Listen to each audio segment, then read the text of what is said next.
ये है talks news network और आप देख रहे हैं पॉलिटॉक्स, राजनीति का कच्चा चिट्ठा। राजस्थान में कोरोना लगभग बेकाबू हो चुका है। अस्पतालों में ऑक्सीजन, रेमडेसिविर और वैक्सीन को लेकर जबरदस्त महामारी मची हुई है, जिसके चलते एक्टिव मामलों में कहीं भी कोई कमी नहीं आ रही। वहीं दूसरी ओर बार बार राजस्थान सरकार की ओर से मदद मांगे जाने के बावजूद केंद्र से कोई मदद नहीं मिल पा रही। ऐसे में अब एक बार फिर मुख्यमंत्री अशोक गहलोत ने केंद्र की मोदी सरकार से गुहार लगाई है कि राजस्थान की सहायता करे, राजस्थान को मदद की दरकार है। सीएम अशोक गहलोत ने मांग के अनुसार ऑक्सीजन की सप्लाई करने का फिर से निवेदन किया है। बता दें, राजस्थान को अभी 466 मैट्रिक टन ऑक्सीजन की आवश्यकता है, जबकि मिल रही है केवल 265 मैट्रिक टन। ऐसे में सीएम अशोक गहलोत ने केंद्र सरकार से आग्रह किया है कि जो राज्य अपने स्तर पर राजस्थान की मदद करना चाहते हैं, उन्हें केंद्र अनुमति प्रदान करे।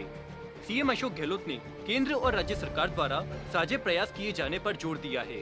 सीएम अशोक गहलोत ने सोशल मीडिया पर लिखा है कि हमारा प्रयास है कि केंद्र और राज्य सरकारें मिलकर कोविड महामारी का मुकाबला करें।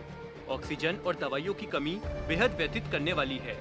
हम केंद्र से बार बार निवेदन कर रहे हैं कि अन्य राज्यों और विदेशों से मदद लेकर राजस्थान एवं अन्य राज्यों की भी सहायता करें। राजस्थान में कोरोना के भयावह हालातों की जानकारी देते हुए सीएम अशोक गहलोत ने लिखा कि राजस्थान में लगभग 1,70,000 एक्टिव केसेज है। मानकों के अनुसार करीब 12% मरीजों को ऑक्सीजन की आवश्यकता होती है, यानी राजस्थान में करीब 20,400 मरीजों को आज ऑक्सीजन की आवश्यकता है। एक्टिव केसेज की गणना के आधार पर आज प्रदेश को 466 मैट्रिक टन ऑक्सीजन की आवश्यकता है, लेकिन फिलहाल सिर्फ 265 मैट्रिक टन ऑक्सीजन ही मिल पा रही है। आज राजस्थान में करीब 201 मैट्रिक टन ऑक्सीजन की कमी है। राज्य में संक्रमित केस देश के कुल संक्रमितों का 5% है, लेकिन ऑक्सीजन आवंटन सिर्फ 1.6% है। प्रदेश को एक सप्ताह के अंदर ही कुल 550 मैट्रिक टन ऑक्सीजन की आवश्यकता होगी। अतः केंद्र सरकार से पुनः अनुरोध है कि इमरजेंसी के तौर पर प्रदेश को 201 मैट्रिक टन ऑक्सीजन आज ही आवंटित की जाए। सीएम अशोक गहलोत ने केंद्र सरकार पर निशाना साधते हुए आग्रह किया कि हो सकता है कि केंद्र सरकार ने बेहतर प्रबंध की दृष्टि से ऑक्सीजन और दवाइयों का कंट्रोल अपने हाथ में लिया हो, लेकिन राज्य यदि एक दूसरे राज्य की मदद करना चाहते हैं तो भारत सरकार की देखरेख में उन्हें इसकी छूट दी जाए।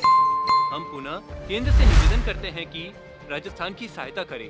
राजस्थान को केंद्र सरकार की मदद की दरकार है। वहीं राजस्थान में 3 मई के बाद भी लॉकडाउन जैसी पाबंदियां लागू रखने पर अब मुख्यमंत्री अशोक गहलोत ने भी मुहर लगा दी है। 3 मई के बाद भी कर्फ्यू जारी रहेगा और इस बार पाबंदियों को और बढ़ाया जाएगा। नियमित कोविड समीक्षा बैठक में गहलोत ने गृह विभाग के अफसरों को मौजूदा गाइडलाइनों को और सख्त बनाने और इसे आगे भी लागू रखने के आदेश दिए। मुख्यमंत्री ने गृह विभाग के अफसरों से कहा है कि जरूरतमंद तबके की आजीविका के ध्यान रखते हुए ऐसी गाइडलाइन तैयार करें जिससे लोगों का गैर जरूरी आना जाना न हो और संक्रमण की रफ्तार पर लगाम लग सके, नहीं तो स्थिति और विकट हो सकती है। सीएम अशोक गहलोत ने कहा कि चिकित्सा मंत्री, मुख्य सचिव, प्रमुख सचिव गृह और डीजीपी तमाम स्थितियों को ध्यान में रखकर गाइडलाइन तैयार करें। हमारी कोशिश यह होनी चाहिए कि संक्रमण की चाल हर हाल में धीमी हो, चाहे इसके लिए और सख्त कदम उठाने पड़े। बता दें, राजस्थान में कर्फ्यू की मौजूदा गाइडलाइन 3 मई तक के लिए है और 4 मई से नई गाइडलाइन लागू होगी। पॉलिटॉक्स ब्यूरो, जयपुर। ये है टॉक्स न्यूज नेटवर्क और आप देख रहे हैं पॉलिटॉक्स, राजनीति का कच्चा चिट्ठा।